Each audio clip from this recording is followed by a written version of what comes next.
Night had just begun to fall over the sleepy town of Avery Creek. The streets were nearly empty, save for a few flickering porch lights and the dull hum of distant cars. A crisp wind brushed the tops of the pine trees, whispering through the woods like an old secret trying to stay hidden. But that night, something heavy hung in the air, something cruel and quiet, coiled in the shadows like a snake waiting to strike. A battered pickup truck rumbled down a back road, its tires crunching over loose gravel. Inside were 4 men. They laughed, but it wasn't the kind of laughter you'd want to hear alone at night. It was sharp, hateful, and full of something darker than mischief.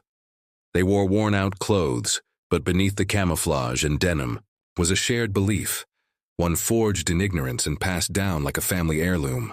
They didn't see people like him as equal. They didn't see him as a man at all.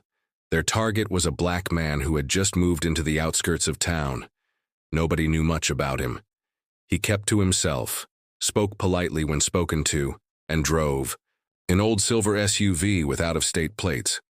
A few folks in town had whispered about him, where he came from, what he did, and why he had chosen a place like Avery Creek. But none of them had guessed the truth. Not even close. That man, his name, was Marcus Hale, had seen things most people couldn't imagine. He wasn't just any man. He was Delta Force.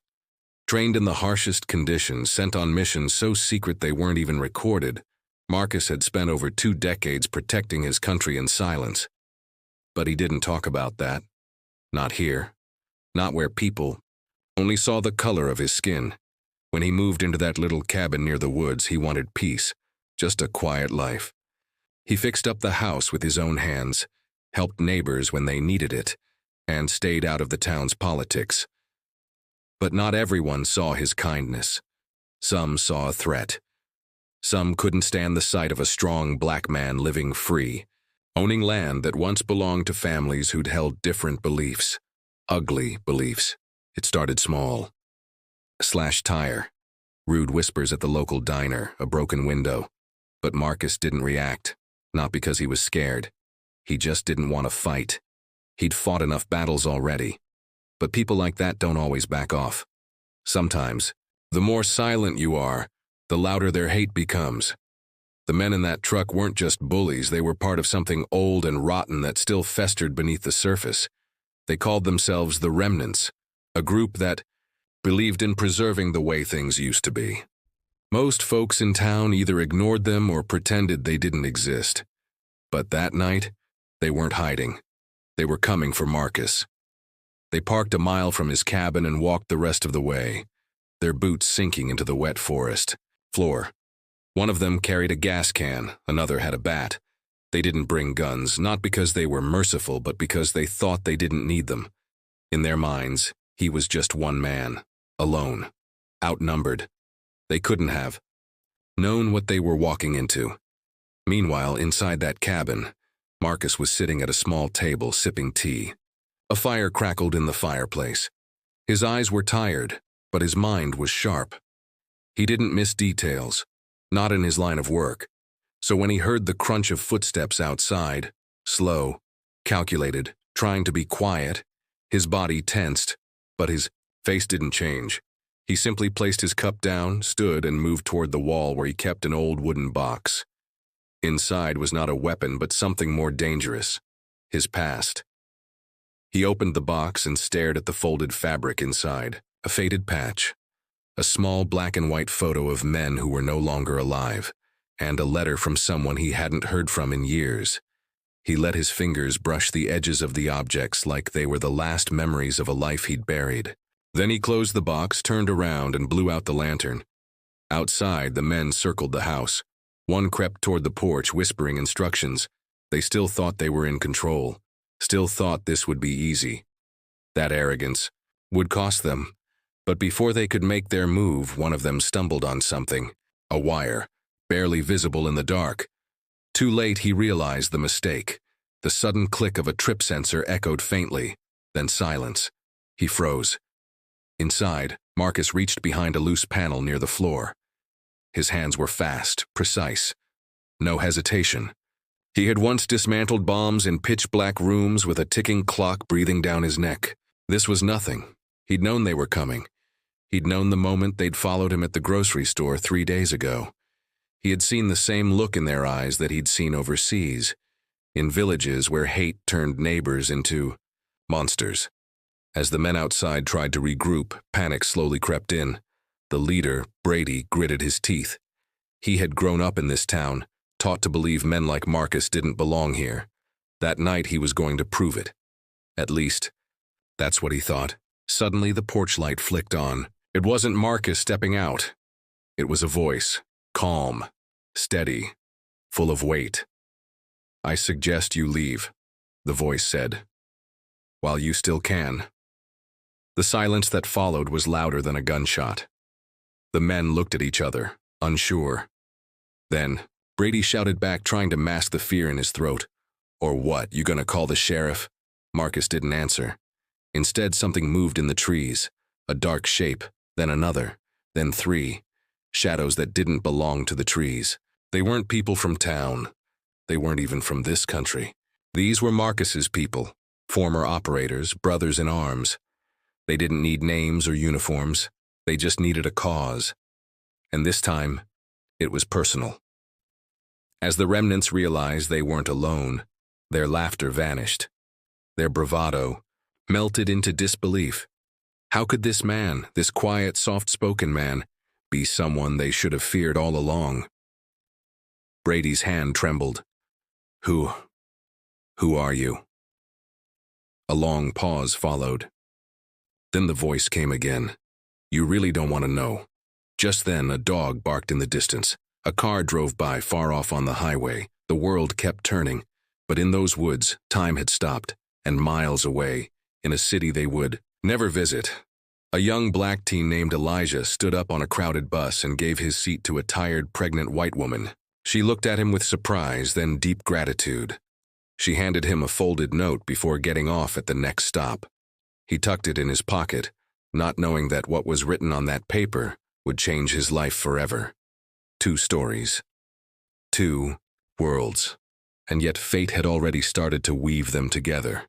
And that's where it begins. Elijah didn't think much about the note as he got off the bus. The day had been long, and school had drained him. He was only 17, still figuring out life, caught between dreams too big and a world that often felt too small. His neighborhood wasn't the worst, but it wasn't safe either. He kept his head down, stayed out of trouble, and tried to make his mom proud. That's all he really wanted. She worked double shifts at the hospital, barely slept, but still managed to leave little notes in his lunchbox that read things like, "You're worth it," or "Never forget who you are." That day, giving up his seat had been automatic. Ito's pregnant woman had looked exhausted, her hand on her lower back, a wince behind her smile. When she sat down, she looked at Elijah with a kind of emotion he didn't quite understand. Then she'd handed him the note, folded neatly, and said, "Nothing more than, read it when you're alone." Then she was gone. Elijah walked the rest of the way home, weaving through alleys and cracked sidewalks. He didn't pull out the note until he was in his room, door shut, bag tossed on the floor. He sat on the edge of his bed, unfolded it slowly, expecting maybe a thank you, but it was more than that, much more. It read, "You don't know me, but I know you. You've done something kind in a world that often forgets kindness. That seat you gave up? It saved more than just my feet. If you're reading this, you're part of something bigger than you realize. Don't ignore the call when it comes." There was no signature, just a strange symbol scribbled at the bottom, an eagle inside a circle surrounded by arrows pointing outward. Elijah stared at it for a long time. It looked like it meant something. Military, maybe? He wasn't sure. But something about it made his skin prickle, like he'd been pulled into something he didn't ask for. Back in Avery Creek, Marcus watched from the shadows as the 4 men slowly backed away from his cabin. They didn't run, not yet, but the shift was there. Their steps lost the cocky rhythm they'd had when they arrived. Marcus's voice, calm and grounded, had done more damage than shouting ever could. It wasn't just what he said. It was how he said it. like a man who had nothing to prove because he'd already survived the worst. One of the men whispered, "This don't feel right, Brady." But Brady wasn't ready to lose face. He gripped the bat tighter, knuckles white, jaw clenched. His pride was louder than his fear. "We finish what we started." Before he could take another step, one of the shadows from the trees moved. Fast, silent. A branch cracked. Brady turned, heart thudding. But nothing was there, at least nothing he could see. Inside the cabin, Marcus placed an old photograph on the mantel, showed a group of men in dusty uniforms, faces covered in sweat and dirt, but eyes sharp with purpose. Delta Force operators. His team. Some alive, some long gone. They had fought in deserts and mountains, behind enemy lines, under governments that would deny their very existence. And now, here he was, hunted not by trained enemies but by scared men with dangerous beliefs. It wasn't just about him anymore. Marcus knew that hate like this didn't stop at one doorstep. It spread, like fire in dry grass. He wasn't about to let it spread here, but this wasn't a mission he could complete alone. That's why he had sent a quiet message a few days. Go not through phone, not online, just a signal. A phrase buried in a book review, a coded sentence in a gardening forum. That was all it took. Because if he was going to face this threat, he needed his brothers. Not for violence, for presence, for protection, for something bigger than revenge. In the city, Elijah couldn't stop staring at that note. He searched the symbol online but found nothing. He even asked one of his teachers about it, but they just shrugged. Still, something in him had shifted. Something told him that his life had just taken a turn he didn't yet understand. Later that week, AEIG package arrived at his doorstep. No return address. His mom thought it was a mistake. Elijah opened it carefully. Inside was a slim folder, a worn leather card holder, and a short typed message that simply said, "Follow the trail. You were chosen because you see people. Not color, not status. People." Inside the folder was another photo. This time it was of a much younger Marcus, clean-shaven, in uniform, standing next to a general. On the back of the photo, in faded ink, were the words, "When the world stops listening, find those who still act." Elijah had never seen the man before, didn't know the name, but something about his eyes felt familiar, strong, focused, like he carried the weight of 10 stories on his shoulders and still kept walking. Meanwhile, the remnants weren't backing down. Though they left Marcus's cabin that night, they regrouped quickly. At a private shed outside of town, they met with an older man, gray beard, boots polished like he thought they were holy. His name was Earl, and he claimed to have ties to an old Southern bloodline that had once kept order. Earl wasn't happy about their failed attempt. "You boys poked a hornet's nest. That man ain't ordinary, and you sure as hell shouldn't have gone in without knowing who he is." Brady tried to play it cool. "He's just one guy." Earl slammed his hand on the table. "He's Delta Force. Do you even understand what that means?" The others went quiet. Even Brady didn't have a comeback. Earl leaned in, voice low. "That man's trained to make people disappear without leaving a fingerprint. And you walked up to his house like you were knocking on Grandma's door.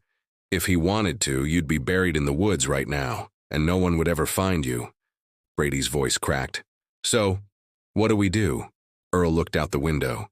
The night was deep and quiet, but he could feel something changing. "We don't confront him. We expose him, make the town fear him. Paint him as a threat, a militant, a danger to our way of life. That's how you win now. Not bullets, narratives." Back in his cabin, Marcus sat at the edge of his bed, watching. A candle burned down. He could sense it. The storm wasn't over, it was just beginning. And somewhere, somehow, a chain had been set in motion. People who had never met him were now watching. Some in fear, some in awe. And some, like Elijah, without even realizing, were stepping closer to the fire. Marcus picked up his phone, dialed a number he hadn't touched in years. A deep voice answered. "We've been expecting your call." Marcus nodded once. "It's time." But even he didn't know that far across the country. A teenager with a folded note in his pocket and a sharp heart was already on the path that would lead them straight into each other's lives, and neither of them knew how much depended on what they'd do next. The days that followed felt heavier than usual. Elijah kept the photo and note hidden inside one of his school books. Every now and then he'd glance at the symbol, trying to figure out why it pulled at him like a thread tied to something deep inside. He didn't talk to anyone about it, not even his best friend Jordan, who always had something to say about everything. This felt different, private, bigger than hallway gossip or test scores. He noticed things too, little things. A black SUV, parked on the corner that didn't belong to anyone in the neighborhood. A man in a cap who showed up at his school twice in 3 days, always watching but never speaking. Elijah wasn't sure if it was just his imagination, but his instincts told him otherwise. Something was shifting. At the same time, Marcus began laying quiet groundwork. He started showing up in town more often, buying supplies, talking to familiar faces, but not just about groceries or the weather. He was feeling out the pulse of Avery Creek. He wanted to know who had changed, who had stayed silent when the remnants returned, and who, despite the silence, was ready to stand when the time came. He met with an old friend, Lana, who now ran the small hardware store off Main Street. She had once served in military logistics overseas and had seen Marcus in action during a rescue op. She had never forgotten how calm he was under fire. She also knew better than to ask why he had returned to Avery Creek after all these years. "You're not here for peace, are you?" she asked, handing him a small toolbox. "I'm here to keep peace," Marcus said, "even if it means going through hell to do it." Lana gave a slow nod. "Then we better be ready." Meanwhile, the remnants were planting seeds. Earl had begun calling in favors from local figures, people with quiet influence but loud opinions, church leaders, council members, even a small-town radio host who thrived on stirring fear. They began whispering rumors, a former killer living alone in the woods, someone unstable, someone with a military past and a possible grudge. Flyers started circulating anonymously. No names, just shadows and implications. "Know who lives among you," it read. A blurry photo of Marcus at the grocery store was printed beneath it, eyes slightly downcast, head low, but unmistakably him. It was fear dressed up as a warning, meant to poison trust. The town split into subtle ways. Some people stopped making eye contact when Marcus walked by. Others offered awkward smiles but kept their distance. A few, like Lana, stood firmer than ever. But the damage was being done quietly, layer by layer. That was Earl's method. Subtle erosion. Back in the city, Elijah started noticing patterns in the letter. At first it seemed like a personal note, but now he was beginning to suspect it was coded. He spent nights researching symbols, comparing military unit insignias, even using his school's library computer to check old records. He wasn't exactly sure what he was looking for, but the phrase from the note stuck with him. "You're part of something bigger." One day after school, he took the note and photo to the local Veterans Center. He met Mr. Watkins, a quiet but sharp elderly man who used to teach history at a military academy. Elijah didn't mention where the note came from, just showed him the symbol. Mr. Watkins studied it closely.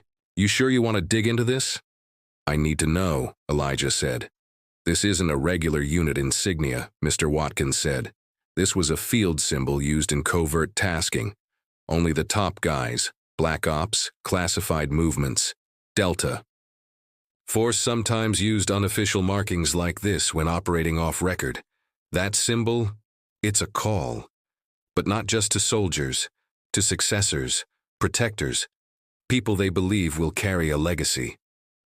Elijah sat still for a long moment, heart racing. "Why would someone give it to me?" Mr. Watkins looked him in the eyes. "Maybe because you did something that told them you see more than most, and now they're watching." That night, Elijah found another note taped to his window. Just one line. "Your seat mattered. Now, your choices will too." He didn't know who was leaving them, but something was happening. And deep down, he knew he was being drawn into a story that began long before he sat down on that bus.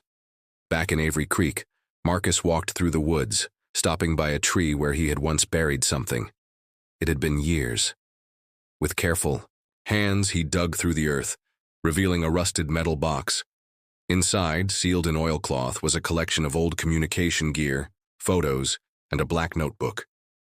The last mission log from a classified operation that had never officially existed. In the notebook were names, some crossed out, some circled. One of them stood out, Elijah M. Not a last name, just an initial. Next to it was a note. Marked, for future reach. Witnessed integrity under pressure, high potential. Marcus didn't remember writing that entry himself, but it had his code, his mark, which meant one of his brothers, possibly someone now gone, had written it, and somehow it had found its way back. The connection wasn't coincidence. Meanwhile, Earl was pushing harder. He organized a town safety meeting under the guise of protecting Avery Creek from external threats. People were invited to voice their concerns. A projector was brought out. Photos were shown. The flyer with Marcus's image was passed around again. This man, Earl said, may have once served with honor, but now he lives with secrets. Ask yourselves, do we know what he's planning out there in the woods? Or why he's returned at a time when violence across this country is rising? A few people murmured in agreement. Some just shifted uncomfortably in their seats. Lana stood up. If you're worried about danger, maybe look at the group putting out anonymous flyers and stirring hate. Marcus has done nothing to you. Earl's smile didn't break. Not yet. The tension in the room thickened, some clapped, others frowned. But the seed was planted. Elijah, unaware of how deep things were getting, started receiving odd messages on his phone, texts from unknown numbers with quotes from the letter. At first he thought it was someone playing a prank, but one of the texts said, "Don't trust the man in the green hat, he's not watching the school for safety." And just like that, Elijah noticed him. The same man he'd seen outside school, the green cap, always leaning near the bus stop, pretending to be checking something on his phone. He wasn't part of school security. That much was clear now. Elijah began walking home different routes. He avoided buses, started biking instead. But the texts kept coming. The trail is opening. You're not alone. What you do next decides what kind of world you live in. Elijah didn't know who was behind it, but the one thing he was sure of now was that his ordinary life was gone. Something dangerous was moving beneath the surface, and he had been pulled into it not by choice, but by fate. The question was no longer why me. It was what now? And somewhere in the woods of Avery Creek, Marcus stared at the notebook in his hand. The name Elijah M. circled again and again, and he knew the boy had just become a target, or maybe something more. Elijah didn't sleep much anymore. The air in Avery Creek had changed. He could feel it in the way people whispered at the grocery store, in how cars slowed near his house just a second too long, and in the silence that followed when he entered a room. He hadn't told his mom about the messages. She was already working 2 jobs, already tired. He didn't want to add to her worry. But deep down, he knew this wasn't just about him anymore. The text messages stopped being vague. Now they came with coordinates, instructions. One evening, just after dusk, Elijah's phone buzzed with a single line. "Come alone, bring the note." Below it, a set of GPS numbers. He copied them into his Maps app and saw they pointed deep into the woods outside of town, the same direction where people said Marcus lived. He didn't want to believe it, but part of him had to know. Was Marcus behind the notes, or was he protecting something even bigger? As he stood at the edge of the forest, Elijah's heartbeat echoed in his ears. The trees towered over him, their shadows long and uncertain. He stepped forward, slowly, each crack of a branch underfoot louder than it should have been. The deeper he went, the quieter everything became. No birds, no wind, just the thud of his sneakers on the earth. When he reached a clearing, a figure stepped out from behind a tree. It was Marcus. He didn't speak right away. He just looked at Elijah, then at the folded note in his hand. I knew it would find you, Marcus said, his voice calm but heavy with something deeper. I just didn't know when. Elijah stepped back, uncertain. Why me? Why did that woman give me this? Marcus sighed and motioned for him to sit on a log nearby. That woman was a contact, part of a network built by people like me. People who've seen what the world is capable of and want to make sure the right kind of people are ready for what's coming. When you gave up your seat that day, you didn't just show kindness. You showed readiness, self-control. You passed a kind of test. But I didn't know it was a test, Elijah said. Exactly, Marcus replied. That's what makes real. Before Elijah could respond, a sharp rustle came from the trees behind them. Marcus was on his feet instantly, his hand moving to the side of his jacket. He didn't pull a weapon, but his stance changed. Controlled. Alert. They found us, he said under his breath. From the tree line, several figures emerged. Not local hunters, not hikers. These men wore dark clothing, no insignias, and moved like they'd done this before. One of them had a green cap. Elijah's stomach dropped. It was the same man from the school bus stop. Marcus didn't flinch. They're not here to talk, the lead man spoke. You've got something we need. Commander, and the boy's part of it now. Elijah looked at Marcus in disbelief. Commander?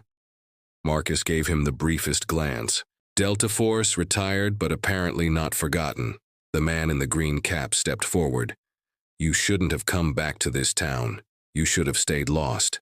Now you're dragging civilians into it. Marcus stood his ground. You came to Avery Creek. I just came home. What happened next happened fast, too fast. One of the men lunged. Marcus reacted with smooth, trained precision, grabbing the man's wrist, twisting it, and sending him to the ground in one motion. The others hesitated. Marcus used that pause to pull Elijah behind him. Run, Marcus whispered. Head west. There's an old ranger station. Signal light under the porch. Flash it 3 times. But what about you? Elijah said, panicked. I'll buy you time. Just go. Elijah hesitated for a second, but the sound of feet rushing through dry leaves pushed him into motion. He sprinted through the woods, not looking back, each breath sharp in his chest. Behind him, he could hear shouting, scuffling, and then silence.